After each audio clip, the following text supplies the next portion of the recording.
Got old uniforms? Wreaths by Nicole P. has the solution. Nicole, a veteran, handcrafts unique wreaths from military uniforms, a perfect tribute for your loved one's service. Commemorate special moments with personalized wreaths crafted by Nicole. No uniform, no problem. Wreaths by Nicole P. has every fatigue print ready for your custom creation. Explore wreath options at www.wreathsbynicoleP.com or message Nicole directly on Facebook. Wreaths by Nicole P. Preserving memories one wreath at a time. Honor the past, celebrate the present. The forces are very similar in that we've got a job to do. In terms of training, I always say to this story, but you might find this quite interesting. In Britain, we have our recruits and our officers. And the way the UK works is officers tend, if you're in the Navy or the Army or the RAF, to train in a different place to the recruits. But what I love about the Marines, and I say this to everybody, in the Royal Marines, the same training areas, officers and recruits, the same environments. So there's one thing you get with the British Marines, which I absolutely love, and it's so unique within the UK Armed Forces. Our officers, whether you like them or not, but they've trained in exactly the same areas, doing the same hills, the same mud, the same horribly horrible hill runs that you've done. So you have that respect there. Welcome to Your Story Doesn't End Here, the mental health podcast of military and veterans who refuse to be silenced. I'm your host, Rachel, and my mission with this podcast is to be a voice for those who don't have a voice, bring awareness to mental health issues, provide value and solutions, and to change the culture when it comes to mental health within the DoD organizations.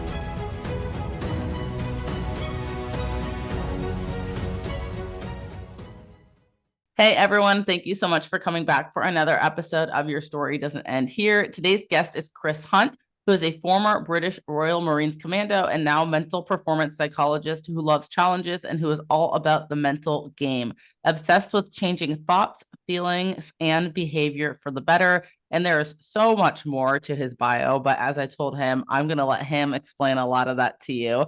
And I wanted to keep it short and brief in the bio today. But first off, Chris, thank you so much for being on the show today. Hey, it's a pleasure. I've been excited about this one, Rachel. So yeah, cheers for having me. Yes, I love it. And before we get into you sharing your story, there is one question that I want to ask you. If you could describe how you are feeling today in one word or several words, how would you describe it? Off the chart, baby. I love it. That's incredible. I just started adding that one in. You're the third person I've asked that question to now. Yeah. And I think it just gives us a really good feel for, what energy you're bringing into the show today, because not everyone's coming in super excited. Some people are coming in a little more mellow, and that's okay, but it adds that element of human emotion. So thank you for participating in that short, simple little exercise. And I'm going to pass it off to you to share your story with the listeners. Yeah, I love that. I love a little curveball. I wasn't expecting that one, but I don't know about you, but I quite like it when you have like a raw interview like we're doing today, or a raw chat, because it's not scripted. Anyone can do. I don't know about you, but how many videos do you see online these days where you can actually see the editing in the real video? Look, I'm not hating on people that do edited videos, but I like things raw. I like them unscripted. I like the fact that when you do certain podcasts and videos, you do make the odd little mistake here and there. It's natural. It's human. And actually, I think the more people that do these kind of raw chats, the better. Because especially for youngsters, because they'll realize life isn't perfect. Nature isn't perfect. No one is perfect. So just roll with who you are and be authentic about it. Yeah. When I do the podcast where they're like, here's the questions ahead of time, it always throws me for a loop, because then my brain starts immediately going in this like perfection mode. And what's funny is whatever I pre-plan in my head ahead of time is never what the actual answer comes out being. So I just started like, okay, cool. Here's a list of questions. Thank you for sharing that. I'm going to ignore that. I'm just going to come into the interview and just answer it however it comes out and know that that's perfect. So I'm the same way with the raw and the real one. So I appreciate you acknowledging that. No, you know that. Well, look, like I said, cheers for having me, Rachel. This is cool. I love doing podcasts. I always like it when it's with military in different countries. We're across the pond, right, over in the UK. Like you introduced me as, my name's Chris. Former Royal Marines Commando. In the UK, I served with the Marines from 2006 to 2013. I was in Afghanistan on my first Herrick tour. So we call the tours in Afghanistan Herricks. So that's the name given to them. I was on a Herrick 09, end of 09, beginning 10, and I was out in beginning of 11 to the end of 2011. First tour was in Kandahar, and then the second tour was in Helmand. Very, very different tours. The first tour was very much close protection and driving with a general, brigadier general, looking after him, flying about, you name it. We flew everywhere around Afghanistan. It was a really cool tour. Did a bit of time on the ground as well with the Welsh Guards. And then my second tour, we were doing convoy protection, force protection, QRF around Helmand. So both very different tours. But what I will say is, look, you can take the boy out of the Marines. You can't take the Marines out of the boy. I may not be in the Marines anymore, but I love being a commando. It was a big part of my life. If I'm honest, I've had a pretty decent life. My parents gave me a good upbringing. I went to university, came out, thought I wanted to work in an office, always been quite sporty. Quickly realized now at this moment in my life, this isn't for me. And I was like, do you know what? At the time, there was a program, Rachel, called Commando on the Front Line. And it was following a bunch of recruits in Marines training. And I was like, this is a sign. This is a sign. So I went in the Marines. I didn't opt for the officer route purely because at that time they were doing it annually. There was like an annual intake. And as you probably guessed already, I'm quite a enthusiastic, eager beaver. So I was like, man, this is hot. This is a sign. I'm ready. I'm good to go. I'm not going to wait a year. I'll go in. And if need be, I can obviously do a late entry to the officer route after that. As we know, life can throw little curveballs every now and again. And at the time, I had two young, beautiful daughters with my ex-partner. And when I came back from, we'd already split up after my first tour, when my then second child was only about 5-6 months old, unfortunately. We split up, and then I went out to Afghanistan a second time. And unfortunately, while I was away, there was a few things that were ongoing, from my ex-partner's kind of side. But it meant when I came back, there was a lot of I think you call them, is it children's services, maybe something like that in the US? Yeah, when they get involved. CPS. Yeah, CPS. Child Right. Protective Services. Yeah. Yeah, so we have a very similar. And at the time, my kids were very young. They were coming up to 4 and 2. Came back, and it almost meant I had to leave the Marines. So I'd worked all this time to get in the commandos. I loved it on 2 tours. But anyone that's a parent knows, when your kids come calling, man, it's not even a second thing. It's like, yeah, see you later. I know what I've got to do. Now, I would have loved to have stayed in the Marines. The Marines, by the way, I'm sure you hear a lot of stories where the military, for some people, were really good for them and they really helped them and they backed them up. And you hear some stories where, for whatever reason, maybe the military wasn't there for that individual. Well, I can honestly say the military were there for me. And they looked after me. Like I said, I had a good couple of tours and my unit looked after me, but it meant I had to leave. I didn't want to be a desk Marine. I didn't do all that to do the business in Afghanistan twice to then just be at home. So I decided to leave. Led me into personal training. I then met my wife, my now wife. We've now got 2 more beautiful daughters. So I'm surrounded by women. I've got my beautiful wife, Emma, and then my daughters now 15, 13, 9, and 4, Summer, Sienna, Sophia, and Bella. Went into personal training. And like I said at the beginning, I've always loved fitness. I like all things health and fitness. You can give me anything, even back in the day in sport, in school. Give me a racket, I'll play with it. Give me a ball, I'll kick it about. Give me a pitch, I'll run on it. Give me a crossbar, I'll hang on it and do pull-ups. I love sport and health and fitness. But if I'm honest, the real, when, a bit like I said at the beginning, when you get that sign, and I was just finding that everything, the mental game was pulling me in. Like, I was loving the physical side, clearly, being an ex-Marine, like getting people fit, losing body fat, getting them strong, sports-specific client goals. But for me, it was helping people with their mental game and their mental performance and what goes on between the ears. So gradually, bit by bit, I started focusing a bit more on the mental game. So if you can imagine, and for anyone that's listening but not watching, I'm twisting my hand over, I flipped the script a little bit. So I start with the physical to impact the mental a little bit. Now what I do is I focus on the mental game. And by the way, one of the tools to do that can be working on your body and movement as well. And that's where I am today. I requalified, a post-grad in psychology. I think I was one of the first graduates from Brian Kane's Mental Performance Mastery Academy. Brian Kane is George St. Pierre's, or was George St. Pierre's mental performance coach, CBT trained, NLP trained. And yeah, now I love everything the mental game. And Rachel, I'm sure you'll agree, you can gauge a lot of what people are into by, if you're a reader, the types of books you read, the podcasts, if you like audio, the films, YouTube videos. Well, if you looked at my reading list, 49 out of the last 50 books have all been on mindset, mental performance, mental health, confidence, motivation, tools, techniques. And that's where I am now today. So that's my story. You know, once a Marine, always Marine. And now, like, I've learned some pretty cool stuff along the way that I like to share with people and help them get that mind working for them rather than against them. That's incredible. And I want to take it back just a little bit to your experience as a Marine. And Sure. the reason is because while I do have international listeners, majority of my listeners are in the US. And I think we know our little bubble with the US military, right? Like the US Marine Corps and Air Force, Navy. I mean, but what we don't really know a whole lot about the military in other countries. Yeah. And so this is why I love that you're bringing this perspective of a military in another country to this show, because I think it expands our mindset, especially for me as someone from the US that maybe doesn't know as much. So talk us through what it is like being in the military in the UK. And what is that process like, you know, from boot camp to training? And you could just kind of give it, you don't have to get too deep into it, but just to kind of give us a general overview of that. Well, first of all, you're talking with the finest armed forces in the world. Okay, let's not forget that, all right? Ooh, I don't know. Hey, look, we're all one big family, right? We do it in different ways. I'm having a bit of fun with you. And my first tour, actually, I served with some USMC and a couple of guys, real sound guys. They came out, a couple of ops of us and stuff like that. And also on my second tour. So that was pretty cool. I've got good experiences with the US. We like you guys. It's good fun. But yeah, look, the forces are very similar in that we've got a job to do.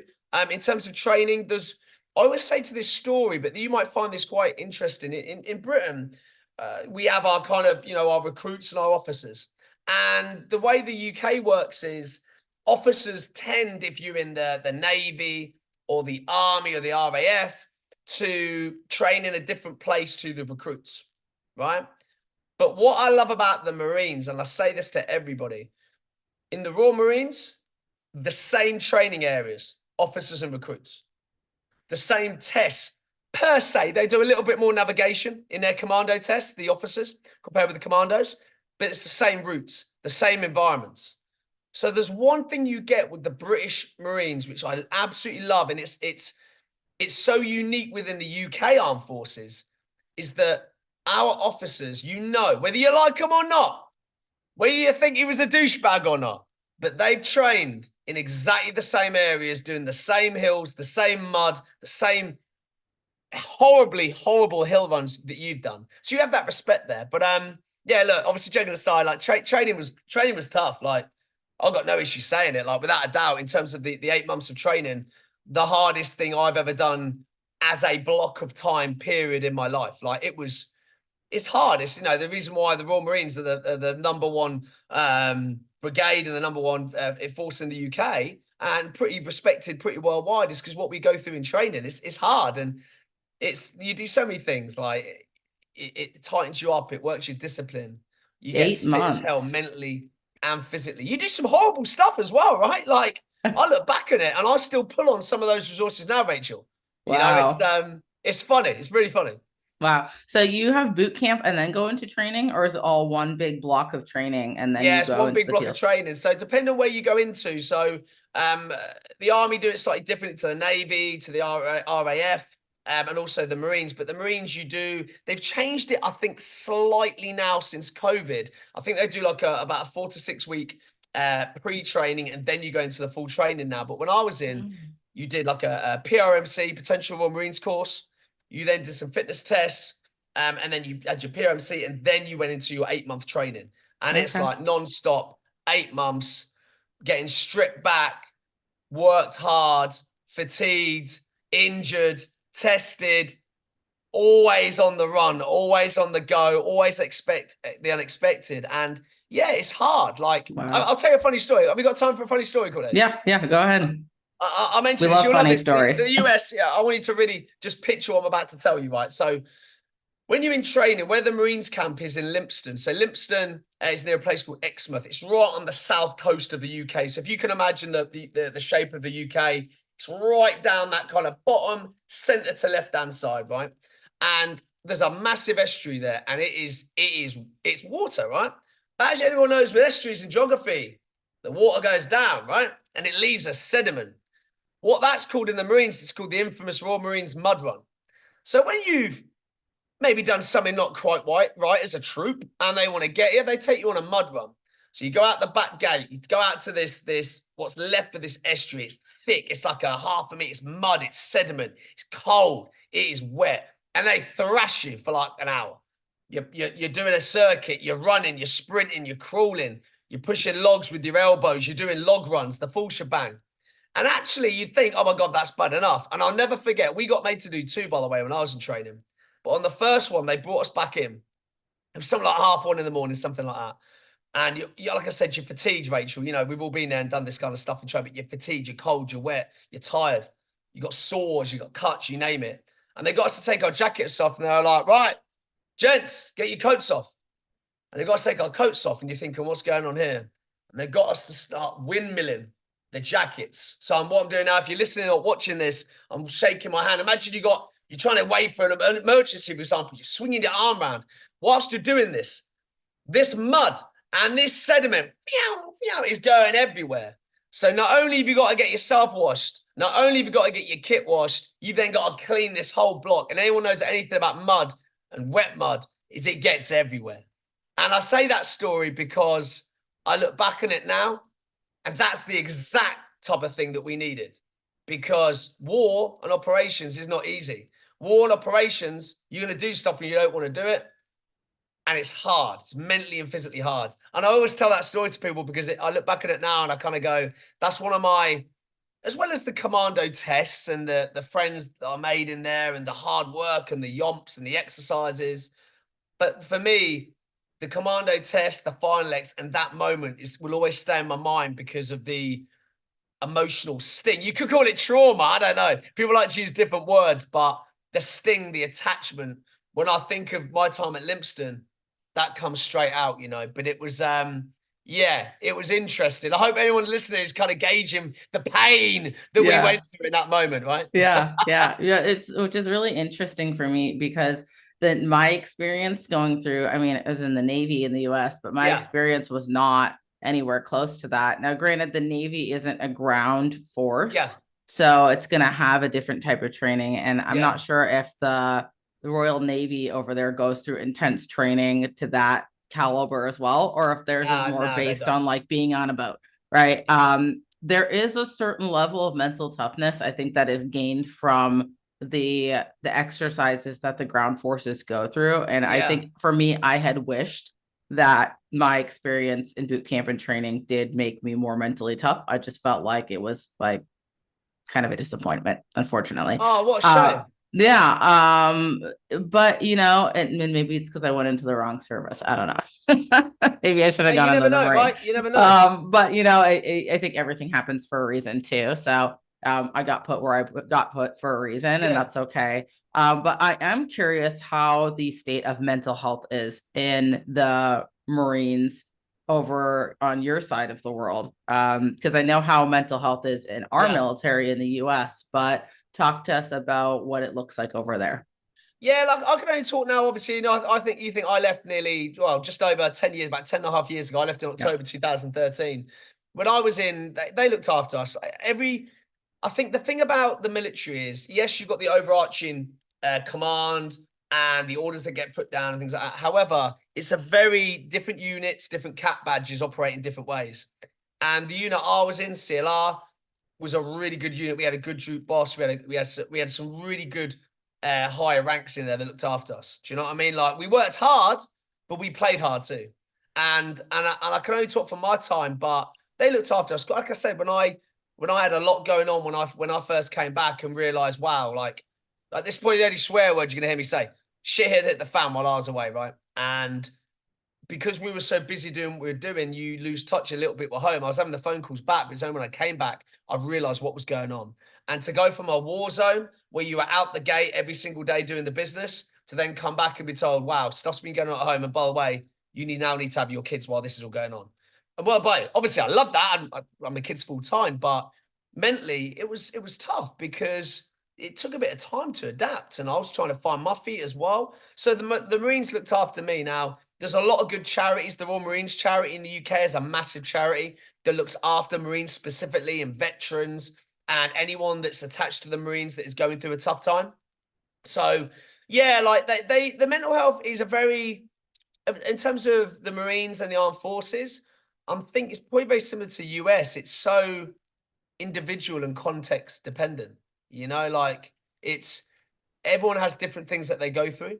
Right. And you can have like Marines that went on, for example, you got like Marines at the moment that haven't, they've been in 10 years and they've never done an operation, but that's not their fault. It's just, there's not a war on per se involving the Royal Marines right now. Right. So when I was in, everything was Afghanistan. Honestly, Rachel, like everything got changed. Like training became completely Afghanistan dominated. We're very focused, the Marines, before I go back onto mental health, like we were very Arctic warfare. Like we were the elite Arctic warfare in the British forces, jungle trained. But you know what? Did I do any of that? No. Did anyone I served with do any of that? No, not really. Why? Because every resource was going into Afghanistan.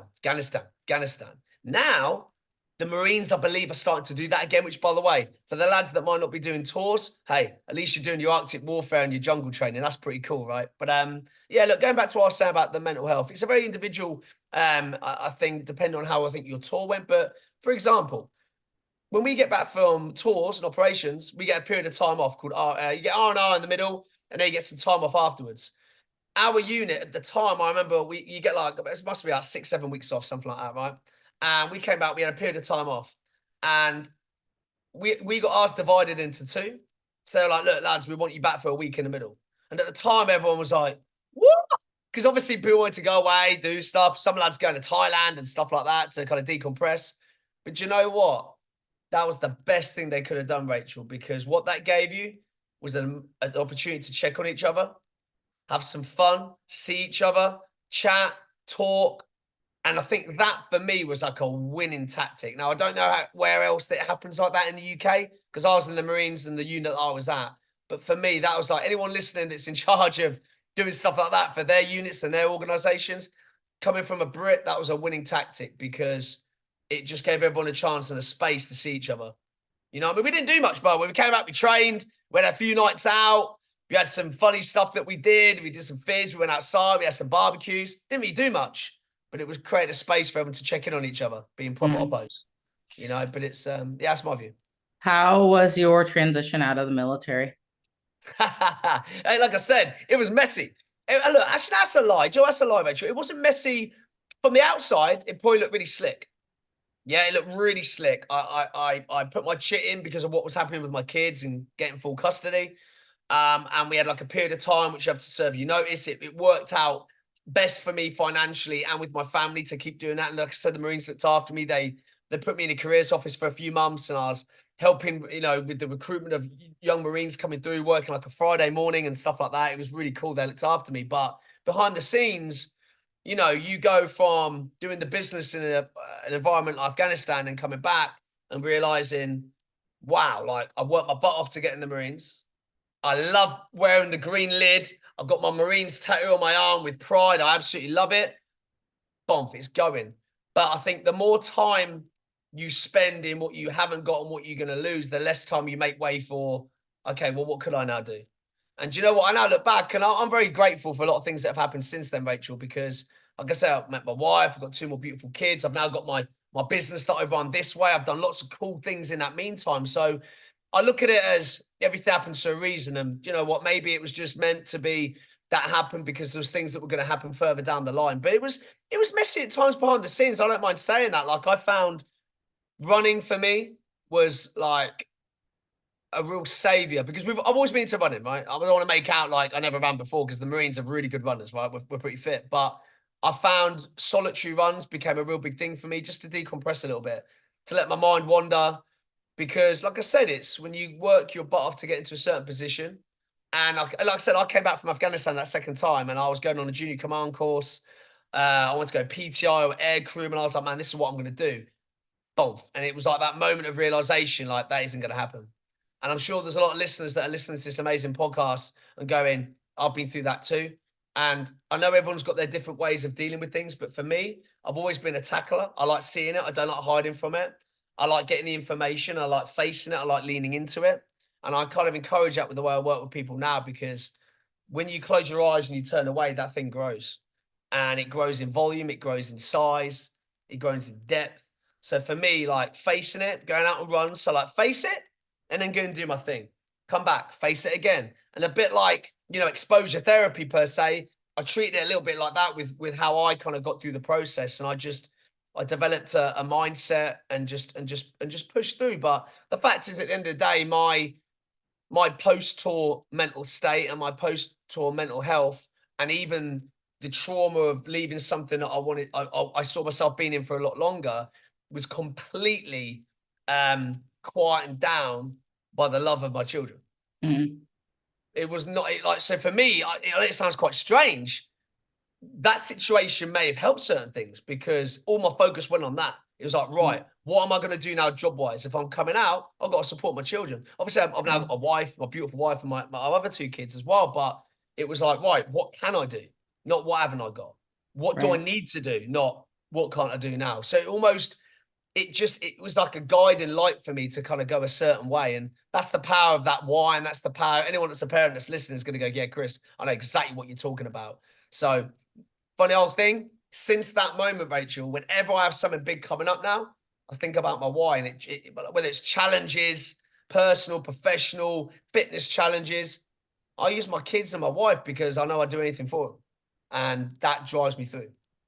Yeah, that's interesting. It almost makes me think, why aren't we focusing more when service members across the globe transition out of the military, of setting them up with that mindset of what is your why and what's your greater purpose aside from the military, to kind of detach that purpose from serving in the military. So just kind of some interesting thoughts there. And I love asking these questions because I think there's something to be learned from each service, each branch, each group across the globe, that realizing that these feelings don't discriminate depending on where you live. Whether you're transitioning from the military in the UK or the US or Australia, I mean, we all go through this period of major change where it's like, okay, well, today I am a member of the military and tomorrow I'm not. And how we handle that isn't going to change because of where we live or where we're stationed. It's kind of a similar experience that we all go through. So I appreciate you sharing that. Is there anything that you would have done differently in your transition if you could go back? Do you know what? I don't really spend too much time thinking about that, if I'm honest. And that's just because I can't do anything about it. Right. One thing I will say, and just to give a bit of tips to anyone that's going through maybe something that I went through or something's resonated, what I found was I couldn't be a Royal Marine anymore.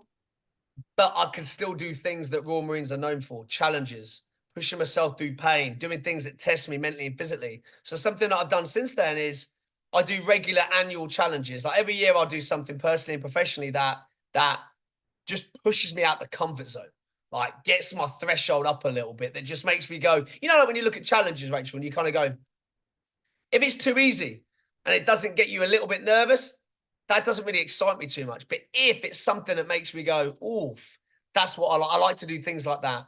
Goes back to that quote I said at the beginning with, you can take the boy out of the Marines, but you can't take the Marines out the boy. So like, there's no reason why, if you are not transitioning out, or if you are leaving the military or you've left the military, no matter where you live, I truly believe this, you can't still take things from your time in the military and bring them into your civilian life, however that may look. And sometimes you just need to look back and kind of go, well, what were the things that I enjoyed in the military? How can I bring that out into my civilian life? And like I said, I do that with challenges, physical challenges, things that get me a little bit, oof, well, that scares me a little bit. Yeah, I like that. Let's give it a go. And I try and do something every year. It's just become an annual thing, whether it's boxing, whether it's marathons, whether it's running challenges, whether it's kettlebell challenges, whether it's what I've got at the moment, which is a splits challenge. Can you believe? Former Royal Marines Commando is trying to do the splits. I tell you what, anyone listening, it's not a quick fix. It's hard. It's really hard to do. I was going to say, how's that going? Do you know what? Honestly, right? It's, again, I could talk for ages about this. I've only started it since like right at the beginning of January. Of all the challenges I've done, this at the moment is proving really fruitful because this is not overnight and I'm nowhere near to, well, okay, maybe I'm harsh on myself. I'm not ridiculously far away from doing the splits, but you ain't going to see me on no YouTube videos at the moment doing the splits. You get me?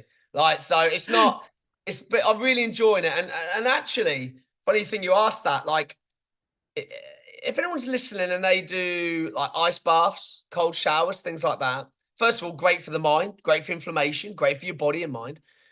But since doing the splits challenge, I have realized people go out and buy ice baths, have cold showers. The splits can deliver a similar value. It doesn't feel particularly lovely when you're doing them. You got to do it no matter what. You got to keep doing it. It's hard. But you know what? You can do your deep breathing while you do the splits. It's brilliant. So like I'm getting better and better. And it's funny, Rachel, like sometimes you'll be doing, I follow like a set sequence. We haven't got time to go through it today, but I follow a set sequence during the day and I do a little nighttime routine. And you'll see no progress for like 2 weeks.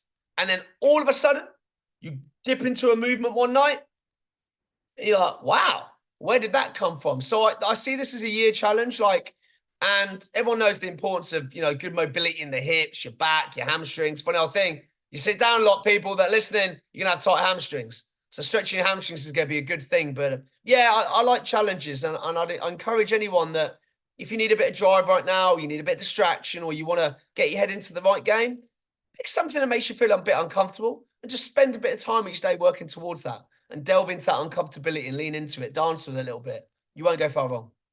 I think that's incredible advice. And not only the discomfort thing and something as, I say, simple as the splits, but I think when we think about, like, you compared cold showers, the thought of that can be very intimidating because before you get in the shower, there's a bit of a process, right? You either have to get into minimal clothing or take off all your clothing. And in that process, you're thinking about what I'm about to do. And for some people, that can be a lot. Whereas with splits, you can just right then and there, as long as you're not wearing, like tight jeans, get into the splits position and do it then and there. Like, there's a lot less thought process beforehand. And for someone like me, that's a lot less intimidating to do, but it is still incredibly uncomfortable and it can still be an incredible exercise. But I also love that you touched on doing other challenging things outside of the military. Someone told me a quote one time that I don't know who originally quoted it, but if you're not growing, you're dying. And one of the interesting things about the military, whether we like to admit it or not, is we're always growing in some way, shape, or form with some kind of challenge. Whether we're always growing in some way. You're growing right now. This is great. Right. Yeah, my daughter's sitting next to me coloring right now. So it's all good. It's what kids are for. Gotta have a little disruption. Hello, you. So the thing is we're always growing in the military, whether it's a intense physical challenge where we're doing what you did in the mud, right? Or if it is just like a mental challenge of, hey, I have 3 months to learn this concept that seems way too big for me to master right now. And I don't know how I'm going to do it, but I'm just going to digest it one piece at a time and do the best I can. There's these constant challenges that hit us in the military. And a lot of us get out of the military and we stop challenging ourselves altogether. Definitely. And so there's a lot to be said for that piece of, a lot of people feel like they lose a sense of purpose. Maybe it's because that challenge piece goes away and we stop pushing ourselves when we get out of the military. And so definitely something to explore there. And I appreciate that you brought that up. And by the way, there's like a little, just to share with you amazing listeners, like I always follow some with challenges, right? I make the commitment, I make it public, and I take daily execution. And those 3 steps, by the way, if you wanted to challenge yourself, could work really well. Commit to something, first of all.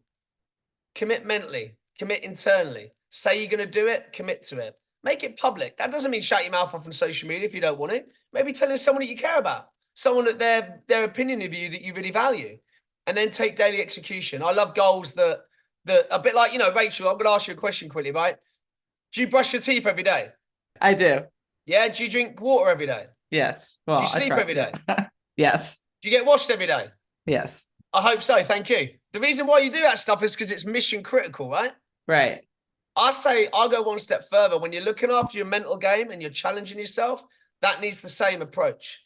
We do something every single day. So when I normally take up a challenge for anyone listening, like I like to do stuff where I commit to something for a period of time. And I'm like, it's a no 0 days approach. There is no 0 day. It's every single day. And it might be different extremities within that kind of that description, AKA if it's movement, I might not do the same thing every day. There might be a higher intensity and a lower intensity.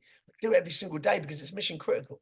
And I think that when you talk about self-esteem and self-care, we improve our self-esteem by closing the gap by what we say we're going to do and then what we are going to do. Wow, that improves our self-esteem massively. How can you do that really easily? Commit to something, put it down on paper, look at it every day, and then do it every day. You can't help but feel better about yourself when you do that. And by the way, an even better thing, you do that, share a little bit, you might make someone else start doing the same thing. And then you get that altruistic concept of, wow, I'm helping them as well. And then you don't want to stop because you're thinking, now they're looking at me going, hey, I'm looking up to this person. And it's like a cascading impact. So yeah, no 0 days. I could spend an hour talking about no 0 days, but yeah, it's a little insight into something that I believe in. Yeah, no, that's incredible. And I appreciate you sharing that insight. Talk to us a little bit more about the journey with you on the mental side of things and what you've been doing since you began that journey. Oh, cool. Yeah, again, I could talk all night about this. So start doing that with your neck in case you need me to stop talking. Yeah, look, when I went to personal training, that was wicked. I love it. I'm still doing aspects of that now. But with the mental game, my company's now called Therapy Size, and it's not therapy, it's not counseling. It's exercise for the mind. It's giving yourself tools and techniques to work the mental game. So I've kind of implemented something called the Therapy Size Toolkit. And there's like 200 tools taken from lots of different disciplines, some from my time in the Marines, some from my postgrad in psychology, some from Brian Cain's mental performance mastery, some from my NLP, some from CBT. And I've created this toolkit where, when you have a tradesperson, like I think you mentioned your husband's in construction, right? So like, I guarantee I will put money. I don't know your husband, right? I don't know your partner, but I guarantee he has not got just one tool. I bet he has to go, hey, darling, I'm off to work today. And he just goes there with his hammer every day. Whole truck full. Yeah, there you go. Why does he have a whole truck full of tools? Because you can't just do the job with one tool. Yeah, you need different tools for different jobs. It's the same with the mental game. So what I like to apply is I'm not loyal to one tool or one method. I love CBT, but every client doesn't do CBT. I love NLP. I don't use NLP with every client. I love mental performance mastery. I don't do it with every single client. I love exercise and mood enhancers with exercise and fitness and movement. I don't do that every single client. Different clients need different things. We all need different things at certain times. And so a bit like you said at the beginning with thoughts, feelings, and behaviors, I get a real like vibe increase, a real rush from helping people think, feel, and behave differently. And there's such a link between the three that the old school way of thinking was, look, let's change the way you think. Let's do some rationalizing of thoughts, right? And then we can change how you feel. And you know what? If you feel a little bit different, we may then be able to get you out of the house and get you moving and doing those other things. Great. But what I love is that it can also work the other way around. Well, do you know what? I know you're not thinking like that right now. And I know you're not feeling like that right now. If you've got to validate it, let's not repress it. Let's acknowledge it. You're feeling a certain way. You don't need to ignore that. But what could it be that if you behave a certain way and you do something behavioral, that it could change the way you feel? And if you can change the way you feel, you then change the way you think. So it can work both ways. So I like using tools in lots of fun ways. Some are a bit more cognitive. Some are a little bit like the top-down approach per se. Some a bit more bottom-up, doing various breathing techniques. And then some are like exercise-based, state change-based, getting a bit of energy. But when you start applying these tools, again, I could talk all night about it, but when you start applying these tools at the right time for the right person, they can massively change your life. And for me, what I love about them is they don't cost. When you know that tool, you've got that tool. It will not cost you anymore. Yeah, there's advanced tactics and things you can tweak it with, but like, how do I say? Okay, a classic example. You may have had someone talk about this before. You may have heard of this tool. It's called the 3 Things tool. right? Now, the 3 things tool is one of the most easy, simple concepts, but the amount of people that I speak to will go, no, I've never done it. Before you go to bed every night, you're laying down, you turn the TV off, put your book down, kiss your partner goodbye, put the controller down, whatever, set your alarm, and then you go to sleep. Before you go to sleep, think of 3 things that made you happy or proud or grateful or excited by that 24 hours. It's got to be within the 24 hours because my rule is it's bright in the mind. Do you know what I mean? Like, it's not like a faded memory. It's bright, it's loud. You can access that memory easily. So from that 24 hours, just spend a couple of minutes laying there, just thinking of 3 things that made you feel a certain way. I like to use the emotion I'm trying to cultivate more. So if I've got a client that wants to be happy more, hey, let's cultivate the ease of recalling happy times. Yeah, if it's pride, if it's excitement, if it's energy, if it's confidence, no matter what it is, 3 things in that area. Just spend a couple of minutes thinking about it. 1, it will keep you nice and calm. 2, you'll be nice and relaxed. 3, the last thing, your conscious mind, boom, dumps into that mind of yours before you go to sleep. 3 positive thoughts, not what email have I got to do tomorrow? Oh no, didn't do that. Oh my God, I got that meeting. It is without a doubt one of the most simple yet highly effective tools anyone can do. Do you know what? All it costs you is a couple of minutes of your time. I've had clients do it, Rachel, before. I kid you not, right? And it happens weekly, sometimes daily. I'll get clients practicing it in front of me. So I'll be like, look, I know you're not at home, you're not in bed, but just imagine you're doing this at home now. And you will see their face change. You will see their eyes close, their cheeks flush, their mouths, the side corners of their mouth rise, their cheekbones. You will see that.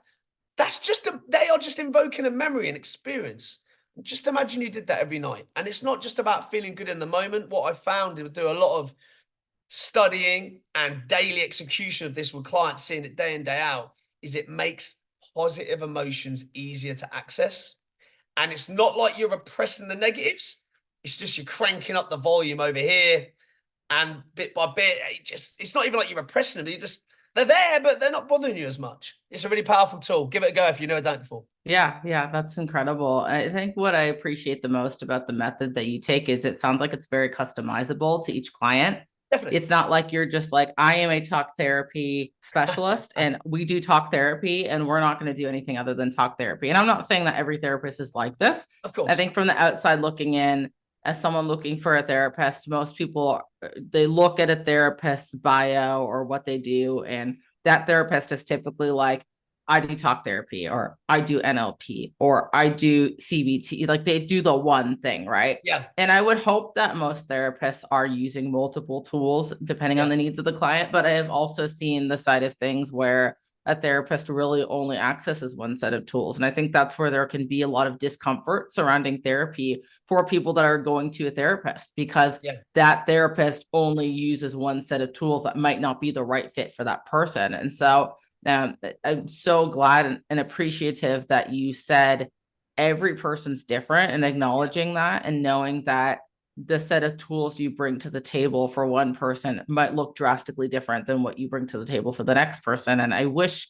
therapists all across the globe were like that. I think it would make the idea of therapy a lot less intimidating for a lot of people, because they would know, I'm going to go see this person and they're going to give me the tools that are the best fit for me. And not everyone knows all the tools that are out there.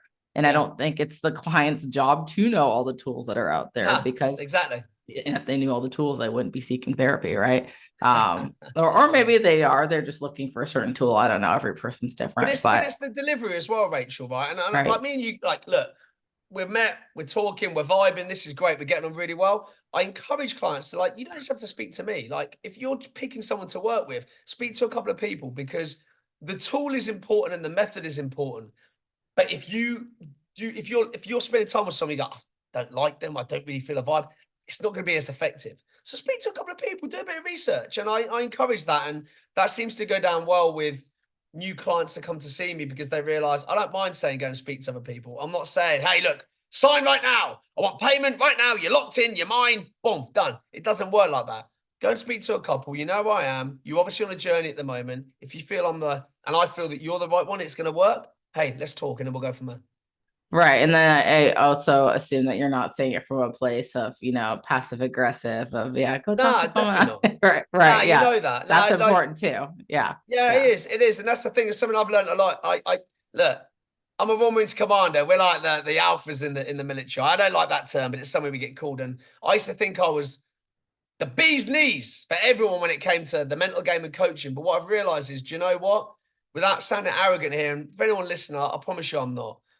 I'm really good at what I do, but I'm not the right fit for everybody. Some people need someone a little bit more mellow.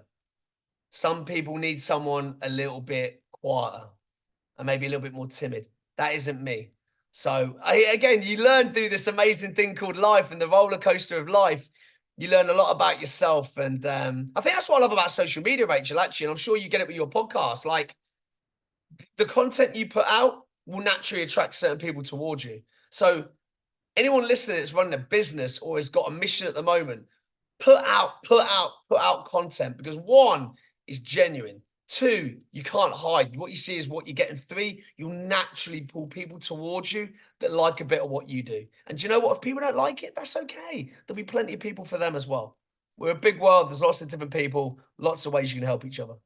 It's so true. And that the social media can be such an intimidating place too. I think Mm, that's what I found with myself and what kind of drew me back a little bit is like some of the first like negative comments I got, I had to sit there and I had to be like, okay, it's not directed towards me. It's yeah, them. I had to like take a breath and be like, and have the honest conversation of, are you ready for this potentially on a larger scale? And so you brought up the social media thing. And so I wanted to acknowledge that too. Yes, yeah, it is an important place to be. Also understand that other people's thoughts, opinions, and emotions is based on what they're going through. It is not a yeah. direct reflection of me. I'll speak for myself here. So something important to acknowledge there as well. Do you know what the scary thing is as well, Rachel? You may have heard this before. I heard this a while ago, and I love it. Like, for example, like if you don't mind me asking, how I know you never ask a lady her age, but how old are you, Rachel? If you don't mind me, give me a I bracket if you don't want me to tell you exact number. I'm 31. Okay, so Yeah. what you would call us, right, is we are digital immigrants.